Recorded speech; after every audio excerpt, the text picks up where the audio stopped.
Pernahkah kamu berpikir bagaimana kamu bisa melihat, mendengar, mencium aroma makanan, atau merasakan sentuhan? Semua itu bisa terjadi karena kita memiliki sistem indera. Sistem indera adalah sistem dalam tubuh yang memungkinkan kita menerima rangsangan dari lingkungan sekitar dan mengirimkan informasi itu ke otak. Mata adalah organ indera yang berfungsi untuk melihat, sehingga kita dapat mengenali dan memahami benda di sekitar secara visual dan cepat. Berikut ini kita akan membahas mengenai struktur mata, yaitu 1. Saraf optik, fungsinya mengirimkan informasi visual dari mata ke otak. 2. Diskus optik, yang merupakan titik di retina tempat saraf optik keluar dari mata. 3. Fovea centralis, yaitu bagian area di retina yang bertanggung jawab untuk penglihatan sentral yang tajam. 4. Retina, lapisan mata yang peka terhadap cahaya.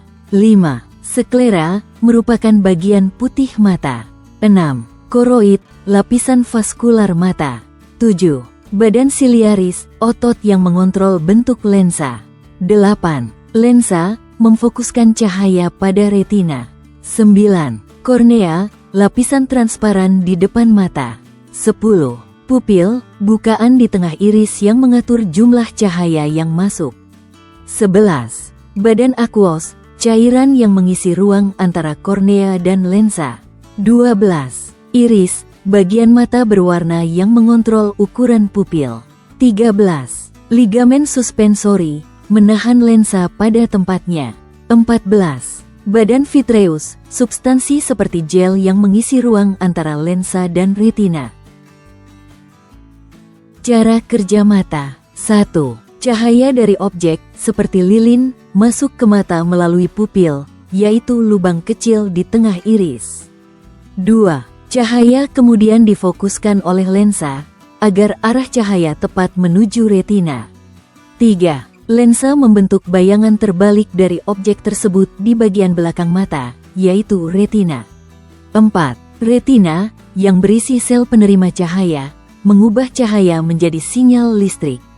5. Sinyal dikirim melalui saraf optik ke otak, dan 6. Otak memproses serta membalik bayangan, sehingga kita dapat melihat objek dengan benar.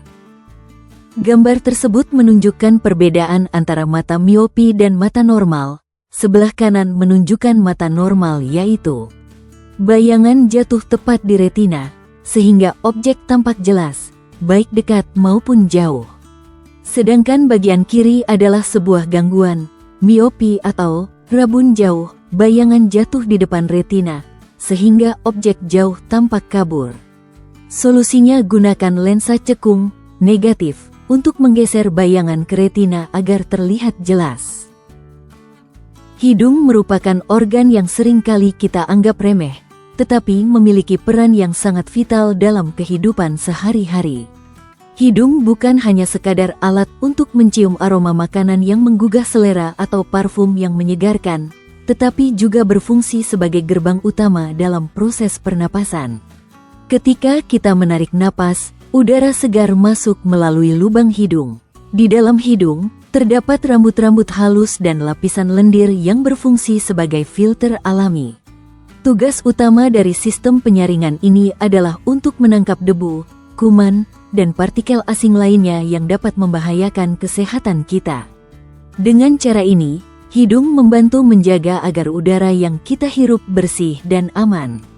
Selain itu, hidung juga berperan dalam menghangatkan dan melembabkan udara sebelum mencapai tenggorokan dan paru-paru. Proses ini sangat penting, karena udara yang terlalu dingin atau kering dapat menyebabkan iritasi pada tenggorokan dan paru-paru, yang pada gilirannya dapat mengganggu kesehatan pernapasan kita. Dengan demikian, hidung tidak hanya berfungsi sebagai alat pencium, tetapi juga sebagai pelindung yang menjaga sistem pernapasan kita tetap sehat dan berfungsi dengan baik. Rinitis adalah gangguan pada hidung yang terjadi akibat peradangan pada lapisan dalam rongga hidung. Gangguan ini bisa disebabkan oleh alergi terhadap debu, serbuk sari, atau bulu hewan, rinitis alergi, maupun oleh infeksi seperti flu, rinitis non-alergi. Penderitanya biasanya mengalami hidung tersumbat atau berair, bersin-bersin, dan rasa gatal di hidung. Rinitis dapat diatasi dengan menghindari pemicunya dan menggunakan obat sesuai anjuran dokter. Baik, kita akan masuk ke dalam bagian sistem indera yang berikut, yaitu indera pengecap atau lidah. Sebelum kita membahas bagian-bagian dan fungsi dari lidah, pertama-tama kita perlu ketahui dahulu apa itu lidah. Lidah adalah indera pengecap yang berfungsi merasakan rasa makanan seperti manis, asam, asin, pahit, dan umami. Selain mengecap, lidah membantu mengunyah, menelan, berbicara, serta menjaga kebersihan dan kesehatan mulut. Bagian-bagian dari lidah dan fungsinya.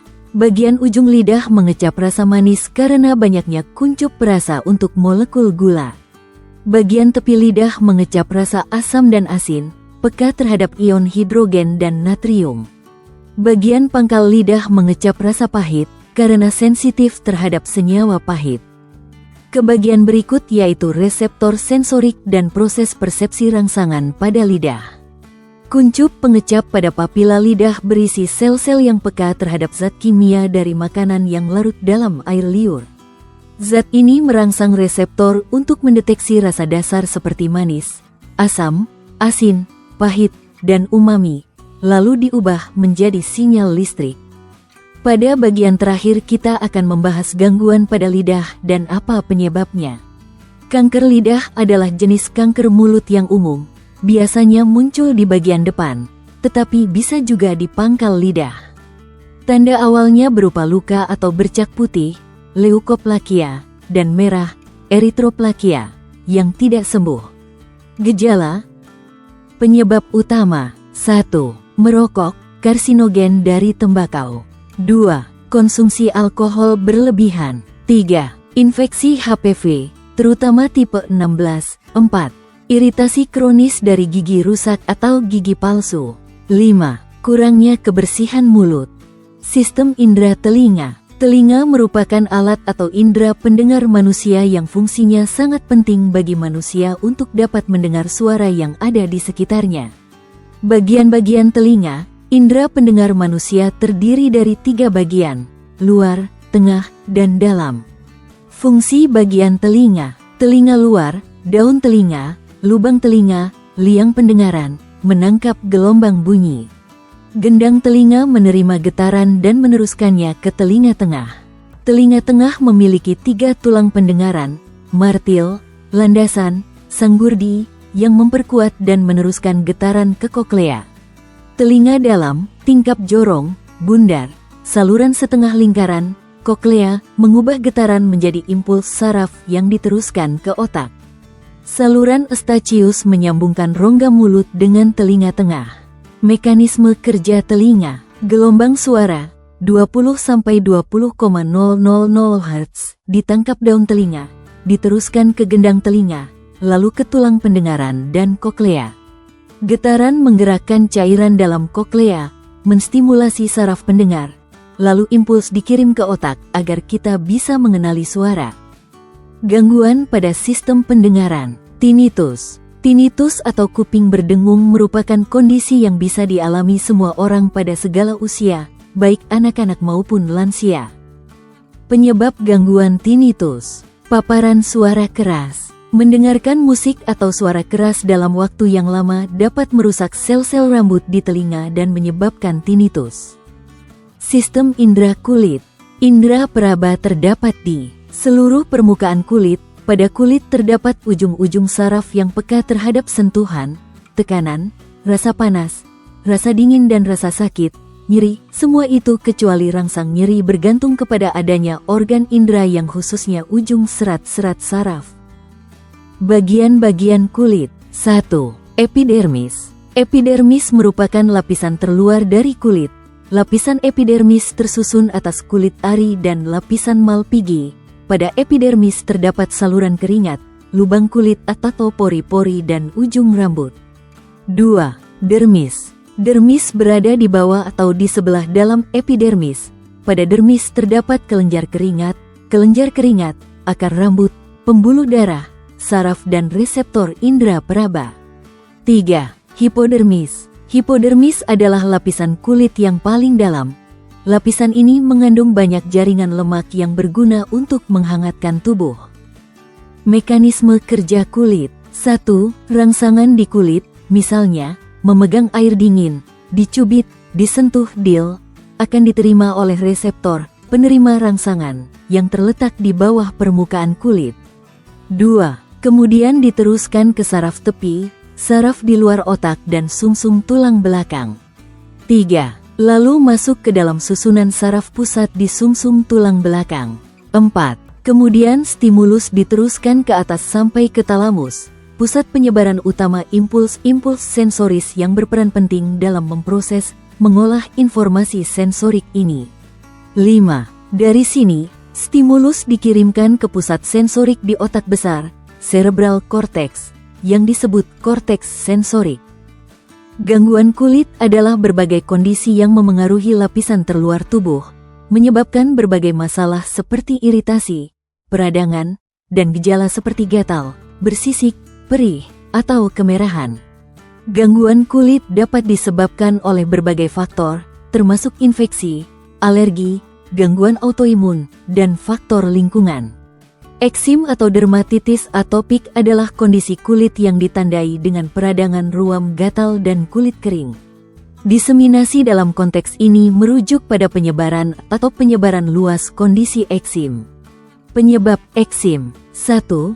Reaksi alergi. Eksim sering dipicu oleh reaksi alergi terhadap zat tertentu, seperti alergen makanan, bahan kimia, atau alergen lingkungan. 2. Faktor genetik. Beberapa orang mungkin memiliki kecenderungan genetik untuk mengalami eksim.